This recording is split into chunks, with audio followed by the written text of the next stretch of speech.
right. Daniel, we need to spend some time on the news of Christmas Eve. Current events, huh? Yeah. All right, let's do it. Our brother from Nashville, Tennessee, Anthony. Really familiar term, brother. Okay.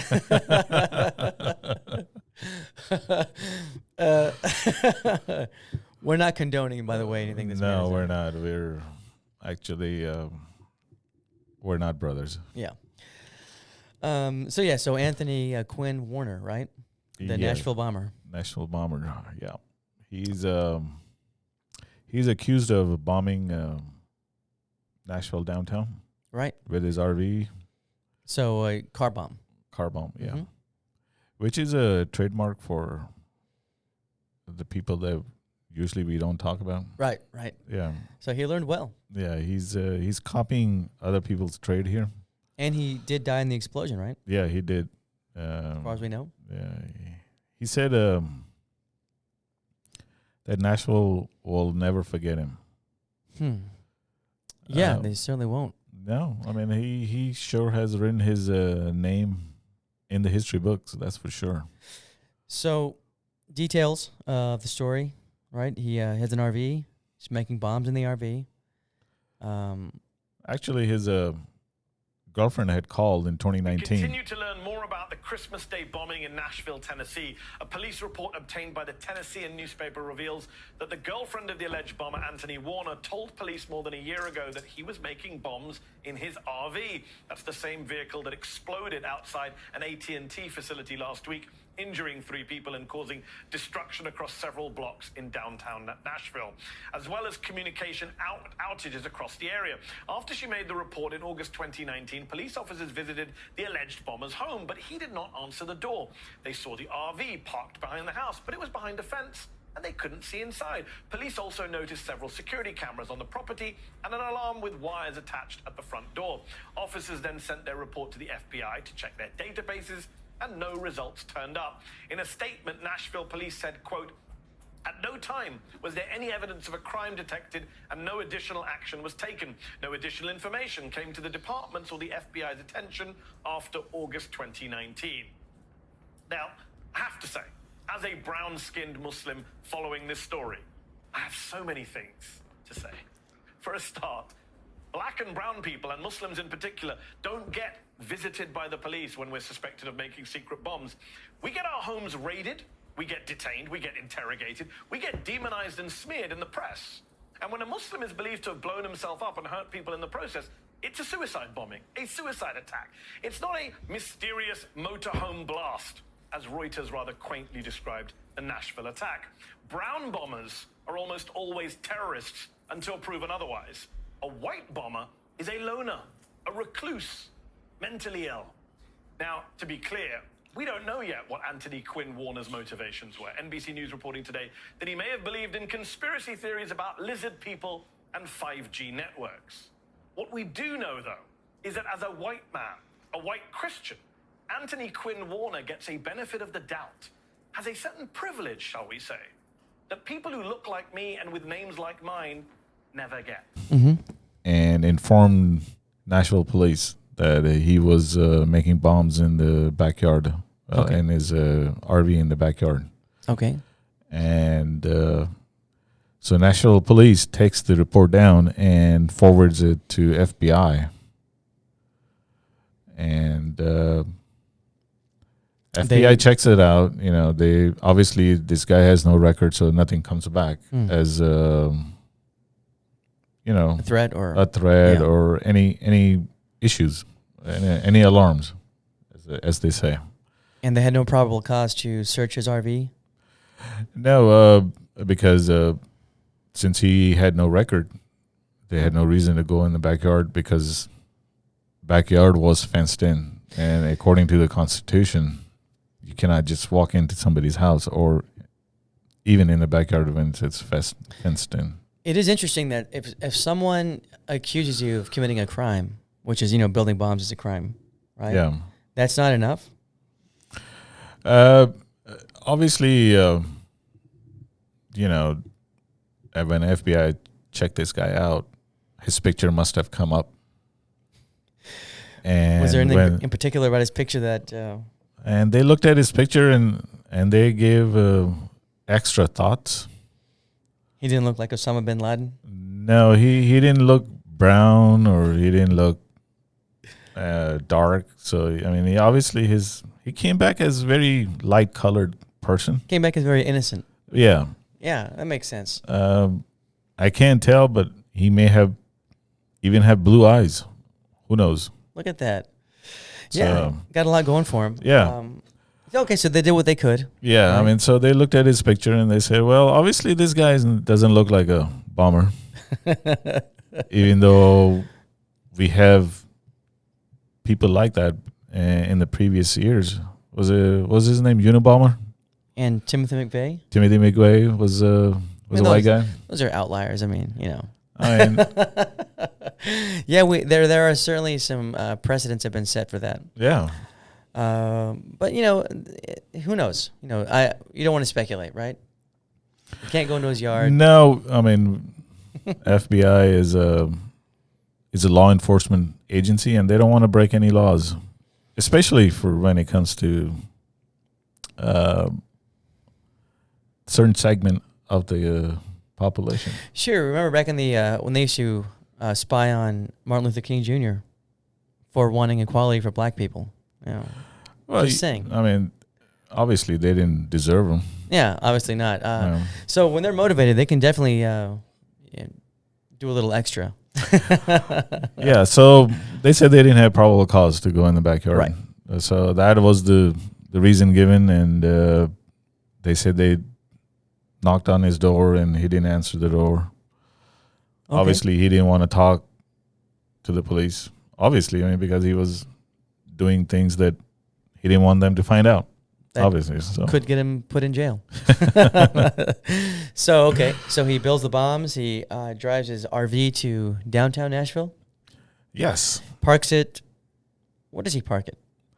I'm not sure where he parked it. He's but in the midst of several. Yeah, I mean it's in downtown, so Okay. it's obviously it's not a very prominent area, but it is. There is nightlife there. Okay. Bars and restaurants, and so he did warn people. And there was a warning coming from the RV. Yep. In all fairness, that this RV is going to explode in 15 minutes. And so it explodes. 40 buildings are damaged or destroyed. Yeah. 8 people are injured. And the bomber is dead. As far as we know. Yes. Okay. And since mainstream media found out that this was a white guy, they dropped it like it was a hot potato also. Like a bad habit, huh? Okay, so this is one current event. We have one more that... well, you know, when FBI showed up at his house, he stayed alive for another year and a half, planning this event. But on the other hand, we have a case for Tamir Rice. Mm-hmm. These are the last moments of Tamir Rice's life. A woman calling the police says twice she thinks the gun he's carrying is fake. It was a pellet gun. Then she's asked, "What does he look like?" He has a camouflage hat on. Is he black or white? He has a gray coat with black sleeves and gray pants on. Is he black or white? I'm sorry. Is he black or white? He's black. Then the police arrived. Officers say they ordered Tamir 3 times to put his hands up before shooting. The police say they were just doing their job. We've got 2 officers that were out there protecting the public that just had to, do something that nobody wants to do. Tamir's death has added new fuel to the anger many in the U.S. are feeling over the treatment of African Americans by the authorities. A kid who was playing in the playground where he's supposed to be safe. Right. Doing his, Doing what kids do. Kids do, play. Play with toys. Mm-hmm. What was he playing with? A toy gun? A toy gun. Which a caller had already reported as a toy. Uh-huh. And that he may be a child. Right? Maybe a child, yeah. So the police arrive on the scene, and within 2 seconds of arriving, he's dead. He's dead. No questions asked. Nobody asked anything. Nobody said anything. They didn't identify themselves or make any commands? No commands, nothing. They drove up shooting. Yeah. In the video it shows that the car arrives and the boy falls down. Yeah. About the same time. So it seems like they were shooting from their car. From the car window, I think that's right. Yeah. Yeah, no, they pulled up right next to him. They didn't keep some distance away from him to, for safety. No. They just pulled right up to him and took him out. And I mean, if you're that afraid, why would you drive right up to that person? So if you believe the person has a gun, why would you drive right up to that person? I'd go a little further back and say, if you're that afraid for your life, don't become a police officer. If you're really that afraid, that an 11-year-old child is a threat, then do something else. Yeah, you should become a nail salon. Yeah, go to a nail salon. Nail salon. You might inhale some, undesirable fumes, but you may get a paper cut or something, but you'll be safe. You'll have a right to go home, and regular 9 to 5. So this kid didn't get the benefit of the doubt. He did not. That you would give a child, because children do what children do. Yeah, they play alone. They play with toy guns. We all did.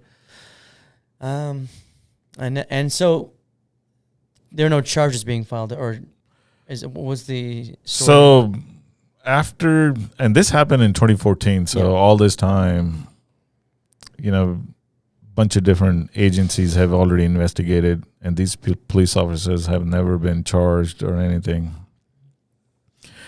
And the Justice Department came out, I think it was yesterday or day before that, but what they said, they failed to find enough evidence to charge the police officers.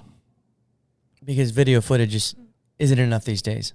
So the police was really afraid of their lives. After having put themselves in that situation. Yeah. Right? They made themselves afraid. Yeah. The police was really afraid for their lives. They didn't want to take any chances. They have a right to go home to their families. That's right. Yeah. And just as, a counterexample, I always go back to Dylann Roof.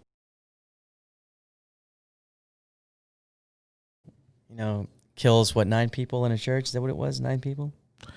Yeah, but the thing is, you don't understand is this was a white guy. Oh, that's true. That's true. He was so white they bought him a burger. Yeah. As they arrested him. He has rights. You're right. He has whites. Right. Yeah, that's the difference. Both southern states, I just want to be clear. You can kind of compare apples to apples here. But he murdered 9 people. Walks out, he's arrested. He walks out, drives another 100 miles or so out, and then get arrested. And then the police takes him to a burger restaurant and gets him a burger. To be fair, driving 100 miles, it makes you pretty hungry. So.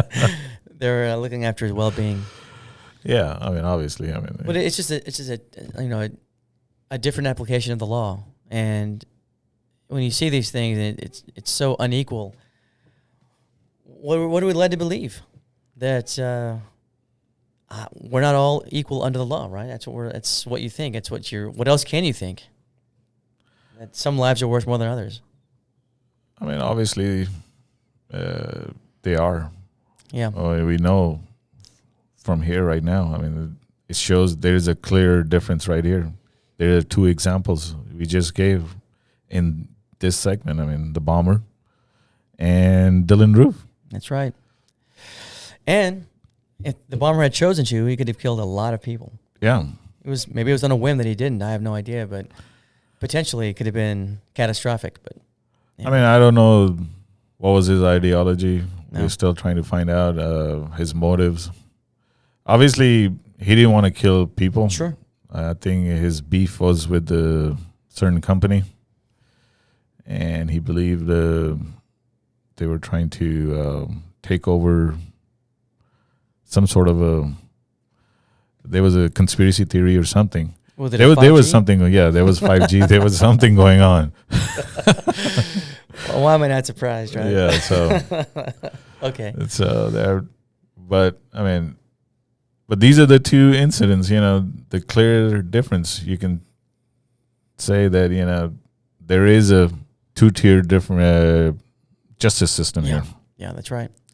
So, all right, let's keep working at it. Yeah, the only thing we can do is talk about it and not forget. Sure. And which the Justice Department didn't even have the decency to call his mother and let her know that they're not going to file charges. They did. She had to find out through the news. So even then, they were not, courteous enough to just give her a call before to let her know. So yeah, which would be a reasonable thing to do, but just let her know. Okay, let's stay focused. All right.